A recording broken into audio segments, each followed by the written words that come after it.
여러분들 혹시 머리 검은 짐승 거두지 말라는 말 알고 계신가요? 저는 어릴 때부터 듣고 자라서 그런가 이 말이 참 싫더라고요. 근데 제가 이 말을 쓰게 되는 계기가 찾아왔습니다. 우선 간단하게 제 소개부터 해드려 보도록 하겠습니다. 저는 문안동료 외동딸로 엄마 아빠의 사랑을 듬뿍 받고 자랐습니다. 사는 곳은 경상남도 쪽에 살고 있고요. 친구들이 이렇게 사연 보내는 곳이 있다고 해서 저도 한번 제 이야기를 들려드리고 싶어서 이렇게 사연을 보내게 되었습니다.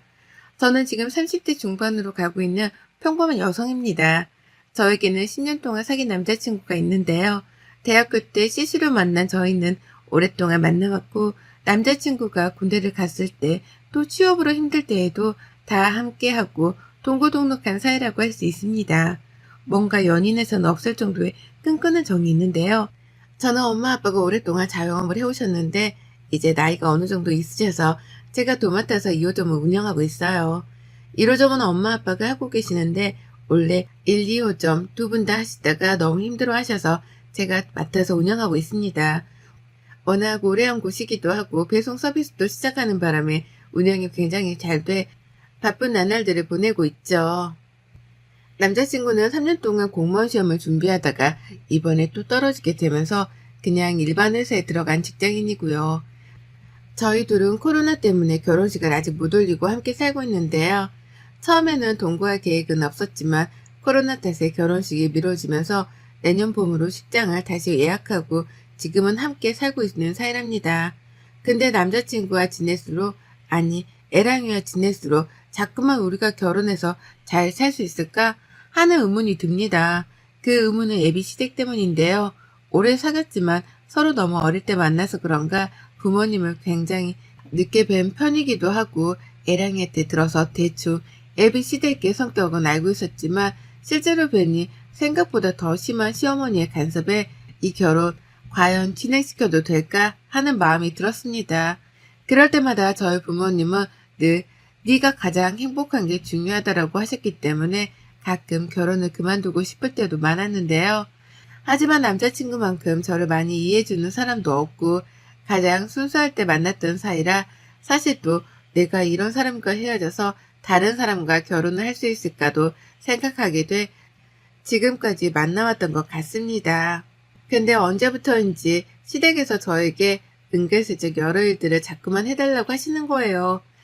그 첫 번째 이야기가 바로 시어머니의 조카라고 해야 할까요? 조카가 이번에 취업을 하고 싶고 크게 자영업을 운영하고 싶다고 하니 저희 가게에서 일하게 해달라고 하는 거예요. 일하는 건 문제가 되진 않지만 사실 젊은 사람이 일하기에는 그만두는 분들도 많고 또 그분이 원하는 건 카페 및 레스토랑 운영인데 저희 집은 그냥 일반 식당이기 때문에 사실 뭘 배워갈 건 없거든요. 근데 자꾸만 부탁을 하셔서 아마 일하기 힘들 거다. 그래도 괜찮으시냐 물어보니 시모는 괜찮다며 당장 내일부터 나가라고 하겠다고 하더라고요. 알겠다고 하고 첫날 일을 알려주는데 그 조카의 자세가 누가 봐도 꼭 사장 노릇을 하러 온 것처럼 직원들한테 행동을 하더라고요. 단순히 그것만 하면 되는데 저희 식당에는 오래 일하신 직원분들이 대부분이에요. 엄마 아빠랑 함께 거의 10년 넘게 근무해 오셨기 때문에 아무리 제가 운영한다고 하더라도 그분들을 더 존중하는 편인데요. 근데 조카가 자꾸만 출근하면 사장 노릇을 한다는 거예요. 자기도 직원으로 일을 배우러 온 사람이면서 직원들에게 내가 누군지 알아요? 저는 그냥 돈 때문에 일하러 온 게 아니라 배우러 온 거예요. 그러니까 이건 이모님이 하셔야죠. 하면서 계속 그런다고 하길래 한 직원이 조금 많이 서운했는지 그만두고 싶다고 하더라고요. 저희 엄마 아빠가 그걸 하시고 다시 1호점으로 출근하라고 해서 그 문제는 해결이 됐지만 너무 그런 식으로 행동해 제가 시모한테 이야기를 했습니다. 어머님, 혜영이가 자꾸만 출근해서 직원들한테 사장 노릇을 하는데 이러면 일을 못할 것 같아요. 예, 그럼 당연히 그 직원들보다 혜영이가 높잖니. 어머님, 그런 말씀이 어딨어요. 누가 높고 그런 게 없어요. 저희는 그냥 다 같이 일하는 사람들인 거예요. 하여튼 자꾸 이러면 저 같이 일 못하니까 그런 줄 아세요? 하고 저도 기분이 나빠 전화를 끊었습니다. 그러고 한 달도 안 돼서 그냥 월급 주고 이 정도면 됐다고 다른 데 가서도 일해보라고 내보냈습니다. 그리고 예랑이한테 시어머니가 이런 부탁 이제 하지 말라고 하라고 단단히 이야기를 해두었는데요. 이게 바로 제가 시댁에서 겪은 정말 어이없는 일이에요. 근데 이것만 들어도 많은 분들이 헉 하시는데 사실 오늘 사연 보내드린 이야기는 바로 그 다음번에 발생한 일인데요. 저희 엄마가 오랫동안 당뇨진을 알아오셨는데 그동안 관리하느라 괜찮으셨거든요. 근데 더 관리가 필요할 것 같다는 병원의 상담으로 인해 1호점을 엄마 아빠가 잠시 쉬고 싶다고 말해 저보고 둘 다 관리해보라고 하더라고요. 처음에는 조금 그랬지만 그래도 엄마가 빨리 낫길 바라는 마음에서 직원도 한두 명 정도 더 고용하고 본격적으로 제가 운영을 시작했죠. 생각보다 어렵지 않아서 더 열심히 했습니다. 근데 성수기철이 되면서 손님들이 급격하게 늘어나면서 혼자 운영 관리가 너무 힘들 것 같은 거예요. 그래서 어떻게 해야 하던 찰나에 시어머니가 이 소식을 또 어디서 들었는지 그럼 자기가 2호점을 한번 운영해 보겠다고 하시더라고요. 처음에는 안 된다. 애랑이한테도 그건 안 된다. 뭐하러 그러냐. 일도 안 해보신 분이라고 했는데 계속 전화로 저를 설득해서 엄마 아빠 거니까 제가 물어보고 말씀드리겠다고 했습니다. 엄마 아빠한테 물어보니 오랫동안도 아니고 잠깐이고 또 가족이니까 더 잘해주지 않겠냐면서 월급은 더 많이 챙겨주라면서 이야기를 먼저 해주셔서 시어머니한테 알겠다고 했습니다. 그 이후 저는 1호점, 시어머니는 2호점에서 근무를 하게 되었는데요. 생각보다 2호점 매출이 많이 올라가고 시어머니가 손님들을 상대로 굉장히 잘하더라고요. 괜히 제가 시자 들어간다고 오해했나 싶기도 하더라고요. 열심히 하시는 만큼 저도 두둑히 어머님 용돈이랑 월급도 챙겨드리고 계시는 동안 부족함 없이 해드렸다고 생각했습니다. 근데 엄마 아빠가 이제 복귀하시면서 제가 다시 2호점으로 가면서 시어머니도 꼭 그만둬야 하는 상황이었는데요. 또 열심히 하시는 모습을 보니 바로 그만두라고 하기가 그럴 것 같아 우선은 제가 2호점으로 복귀할 때까지 어머님한테 점포를 맡겨두었습니다. 매출도 오르고 하니 저도 어머니께 굉장히 감사하더라고요. 자기 일처럼 또 해주시는 모습에 감사드리기도 하고요. 그리고 엄마 아빠는 한두 달 정도 뒤에 바로 복귀를 하셨고 시어머니에게도 이 소식과 함께 이제 그만 쉬어도 되신다고 제가 왔다 갔다 하겠다고 말씀드렸는데도 불구하고 자꾸만 더 일하고 싶다는 생각을 내비치더라고요. 근데 사실 2호점은 1호점보다 더 작기 때문에 그 공간의 동선 배치가 가장 중요한데요. 그래서 그렇게 많은 직원들까지 필요 없어 어머님께는 이번 달까지만 나와달라 말씀드리고 마무리를 했습니다. 그리고 며칠 후에 갑자기 엄마가 일하시다 쓰러지시는 바람에 정말 놀랐고 다행히도 문제점을 발견해서 당분간은 입원해 있어야 한다고 했는데요. 아빠도 엄마 곁에 있어야 한터라 어머님이 다시 2호점을 맡아주셔야 했고 죄송한 말씀이지만 자초지종을 설명드렸습니다. 그 뒤로 엄마 아빠는 생각보다 퇴원이 늦어지게 되기도 하고 당분간은 좀 쉬시고 싶다고 해서 제가 운영을 본격적으로 하기 시작했습니다. 둘 다 매출도 많이 오르고 어머님도 일이 재밌다고 하시더라고요. 근데 언제부터인가 어머님의 태도가 조금은 달라지기 시작했어요. 제가 전화를 드려도 묵묵부답에 일은 열심히 하는 것 같은데 직원들 이야기 들어보면 꼭 갑질하는 사람 같다면서 그런 얘기가 많더라고요. 근데 사실 시어머니가 될 분한테 이런 걸로 뭐라 하는 것도 사실 굉장히 어려운 일이잖아요. 저도 간섭하기 싫지만 시어머니 행동이 자꾸만 달라지니 더 이상 일을 같이 하면 안 되겠다라는 생각이 들기까지 하더라고요. 그래서 이제는 그냥 힘들어도 두 곳 제가 운영해야겠다 싶어서 가게로 찾아갔는데 제가 알던 매장과는 다른 분위기가 되어 있더라고요. 도대체 이게 무슨 일인가 싶어서 어머니께 말씀드렸죠. 어머님, 이게 도대체 뭐예요? 저한테도 말씀 안 하시고 이렇게 메뉴판을 짜시면 안 되잖아요. 아, 뭐 어때? 이러니까 더 잘 나가. 네가 뭘 몰라서 그래. 저희 아빠 엄마가 가게를 운영하시는 원칙이 있어서 지금까지 그 원칙을 지켜왔던 건데. 그럼 구닥다리 이제는 필요 없어. 예? 그게 무슨 말씀이세요? 구닥다리라뇨. 아니, 매장 운영 방식도 조금씩은 바꿔야 뭐가 되지 안 그러니? 지금은 내가 맡고 있으니 내가 한번 해볼게. 하며 적반하장으로 나오더라고요. 이대로는 안 되겠다 싶어 어머님께 확실하게 메뉴를 알려드렸지만 그래도 자꾸만 어긋나는 탓에 어머님께 이번 달까지만 하고 이제 쉬셔도 되실 것 같다 말씀을 드렸습니다. 그랬더니 갑자기 노발대발 하면서 저에게 막말을 퍼붓더라고요. 네가 잘나면 얼마나 잘났냐면서 남이 운영하는 것도 못하게 방해를 한다? 그게 말이 되냐? 이러면서 계속 폭탄 발언을 하더라고요. 그래도 사업에서는 당연히 뺄 때는 빼주고 갈 때는 가야 하기 때문에 확실하게 이야기를 해두었습니다. 근데 정말 제가 생각하지 못한 일이 일어나게 되었습니다. 그 일은 아직도 제가 정말 손이 덜덜 떨려서 할 말이 없는데요. 갑자기 친구가 전화가 오더니 카톡을 확인해 보라고 하더라고요. 근데 그 카톡을 보니 당근마켓 중고나라 등에 저희 집 음식들이 올라와 있더라고요. 이틀만 판매한다면서요. 근데 라벨을 가리려고 한 것 같지만 딱 봐도 저희 거거든요. 아무리 가려도 그 용기를 보면 저는 알기도 하고 거기 댓글도 어디인지 다 알 만큼 저희 가게 거라 정말 누가 도대체 이런 일을 했는지 한두 개면 손님이 팔았다고 치지만 저렇게 수십 개 넘는 건 정말 단체 주문밖에 없어요. 도대체 이게 내가 팔지도 않은 걸 어떻게 떠올라 다니지 싶어서 직접 올린 사람한테 쪽지를 보내서 누구시냐, 저희 가게에서는 이런 거 판 적이 없다 하니까 갑자기 잠수를 타대요. 그래서 그걸 사신 분의 연락처를 알아내 전화를 걸었습니다. 여보세요? 안녕하세요. 저희는 땡땡 가게인데요. 지금 이게 저희 제품인데 저희는 인터넷이나 중고나라 등에서 판매를 안 하는데 혹시 어떻게 사셨나 해서요. 정말요? 저한테는 거기서 일하시는 점장님이신데 코로나 때문에 이렇게 판매하는 거라고 하시길래 저는 믿고 샀죠. 아, 제품은 저희께 맞습니다. 근데 혹시 직거래를 하셨어요? 네. 그럼 직거래할 때 혹시 어떤 분이 나오셨나요? 나이가 좀 있으신 아줌마 분이시던데. 파마머리요? 네. 네, 알겠습니다. 감사합니다. 제품은 저희 거니 걱정 안 하고 드셔도 돼요. 중고나라도 마찬가지로 그러길래 경찰에 신고해야겠다 싶어서 신고하고 기다리고 있었어요. 분명 직원들은 아니했더니 도대체 어떻게 찍어가는 건가 싶었거든요. 그렇게 경찰에 의뢰하고 나서 찾아낸 정보에 의하면 정말 아직도 손발이 부들부들 떨려요. 그런 것을 팔았던 주인공은 바로 저희 어머님이셨어요.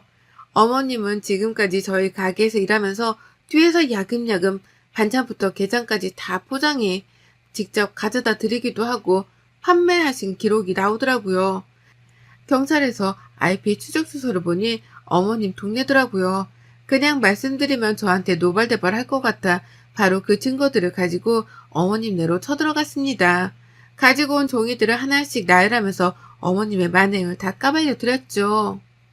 어머님은 끝까지 자기가 아니라고 잡아댔으며 제가 일부러 그 사려는 분에게 그분에게 문자를 보내달라고 남기고 왔었거든요. 근데 당연히 어머님이 판매하셨으니 어머님한테 문자가 오겠죠? 그 문자 보고 제가 완전 예비시댁 가서 깽판을 쳤어요. 그 수익을 그럼 다 어떻게 하셨냐? 이건 명백한 사기라고 난리치니 갑자기 저한테 하신다는 말이. 무슨 사기? 너 말 이상하게 한다? 그냥 너무 맛있다길래 배송도 되냐고 해서 내가 보내준 것 뿐이야. 그럼 그 돈을 저한테 주시거나 매출에 찍으셔야 하는데 안 그러셨잖아요. 그게 말이 돼요? 야, 너는 이 시애미가 그렇게 돈 가진 게 아깝냐? 그럼 니네가 생업이라도 좀 주던가 하면서 오히려 적반하장으로 나왔습니다. 이대로는 안 되겠다 싶어서 더 증거를 모으기로 하고 이제는 다시 한번 그레스 씨에는 아주 깽판을 치려고 했습니다. 또 다른 문제를 일으킨 건 없는지 2호점에 가서 상황을 보았더니 만들어둔 게장을 매일 그렇게 어디로 가져가는지 만들었는데도 많이도 뒤로 빼돌려 놓으셨더라고요. 그걸 보는데 이대로 더 이상은 안 될 것 같아 저희 가게에서 가장 맛있는 새우장을 들고 시댁으로 출동했습니다. 어머님이 문을 열자마자 들어가서 고래고래 소리를 지르면서 새우장을 어머님 쪽으로 다 던져버렸습니다. 제가 더 충격적인 사실을 알게 된 건 바로 그때였는데요. 어머님이 바로 저희 엄마 아빠 가게를 탐내고 계셨더라고요. 그래서 자꾸만 자기가 운영해보겠다고 한 거고 그거를 위해서 준비했다는 거예요. 정말 이 이야기가 소름 아닌가요? 저는 정말 이럴 줄은 꿈에도 상상 못했거든요. 그래서 시댁으로 달려갔더니 새우장을 뒤집어 쓰도록 집안 곳곳에 뿌리고 어머님께도 아예 새우장을 전부 다 뿌려드렸어요. 그뿐만이 아니라 집안 곳곳을 돌아다니면서 냄새가 다 배일 수 있도록 새우장을 뿌리고 어머님 얼굴에도 또 뿌렸어요. 그리고는 한마디 드렸어요. 어머님, 진짜 어머님의 자격도 시어머니의 자격도 아무것도 없는 거 아세요? 저희 엄마 아빠가 일군 가게를 그냥 낼름 하려고 하셨어요? 그게 말이 된다고 생각하세요? 왜요? 지금 바닥에 떨어진 것도 한번 주워서 팔아보세요. 뭐가 말이 안 되는데 내가 거기서 그래도 몇 개월을 일했는데. 일은 안 하고 주방에 피해는 많이 주고 아예 제품들을 다 뒤로 빼돌려서 팔고 이게 사기꾼이 아니고 뭐세요? 뭐? 뭐 사기꾼? 너 아주 가정교육을 어떻게 받은 거니? 이렇게 뻔뻔하게 나오실 줄 알고 저 벌써 소송할 거 다 준비했으니 준비하세요. 돈 좀 두둑혀. 제가 보기엔 저희 제품 팔아서 돈 많이 버신 것 같은데요. 야! 하길래 저도 같이. 왜? 제가 어머님 그거 판매할 때 얼마 정도 버셨는지 모를 것 같아요. 제가 봐도 정말 200~300개는 팔았더라고요. 그 정도면 대충 가격이 이렇게 나오는데 그 비용이랑 피해보상금까지 받아야 할 것 같아요. 남의 돈 쓴 죄까지 써서요. 너 얘가 정말 무서운 애구나. 시애미가 돈 좀 없어서 빌렸다. 그게 그렇게 안 입고 없냐 너는? 안 입고 온 게 아니라 상식적으로 남의 제품을 말도 없이 뒤에서 파는 게 맞다고 생각하세요? 아니 그게 잘못되었는데. 그럼 판매한 금액 전부 다 주세요. 뭐하러? 내가 판 건데. 라며 뻔뻔하게 나오셨고 아무래도 말로는 안 될 것 같아 법으로 해결한다고 했습니다. 그 뒤로 남자친구 애랑이에게 이별을 구했고요. 애랑이는 울며불며 저에게 매달리지만 저는 월급조차 보고 싶지가 않더라고요. 또 집 때문에 혼인신고는 벌써 한 상태라 졸지에 이혼녀가 되어야겠지만 도저히 어머님은 용서할 수가 없더라고요. 그 뒤로 소송을 저는 시작했습니다. 어머님과 애비 남편이었죠. 저보고 너무한다 했지만 저는 아랑곳하지 않고 준비했습니다. 지금까지 저희 물건으로 뒤로 돈 번 것부터 시작해서 저 몰래 저희 엄마 아빠 가게를 탐내었던 것들을 전부 다 소송에 이야기하기로 했고 어머님은 끝까지 인정 안 하시더라고요. 가장 비싼 변호사로 끝까지 밀어붙이니 그때 저보고 독한 년이라고 침을 탁 뱉으시더라고요. 그래서 저도 똑같이 어머님한테 침을 뱉어드렸어요. 아이고 그렇게 하시면 제가 무서울 줄 아셨어요? 천만에 만만이네요. 정말 어머님만 침 뱉고 욕할 줄 아신다고 생각하세요? 너무 바보 같은 생각 아니에요? 눈에는 눈, 이에는 이 하는 것처럼 정말 끝까지 밀어붙이니 어머님이 이제서야 저희 집으로 찾아와 싹싹 비네요. 그래서 제가 한마디 해줬죠. 왜요? 눈에 뵈는 게 없어서 저한테 난리치더니 돈 더 많이 낼까봐 이제 와서 합의요? 어림없죠 진짜. 애기야 진짜 미안하다. 내가 그때는 돈이 필요해서 잠깐 미쳤었나봐. 그럼 계속 미친 채로 사세요. 저는 멈출 생각 없으니까요. 아, 멈추는 걸 원하시면 꿀꿀 싹싹 비세요. 그럼 한번 생각 정도는 생각이라도 해보죠. 너 이렇게 독한 애였니? 어머님, 제가 독한 사람이면 어머님은 악마예요. 합의금 얘기하자 자기가 지금까지 챙긴 수익금도 다 주겠다고 해서 제가 원하는 만큼 비용을 받았습니다.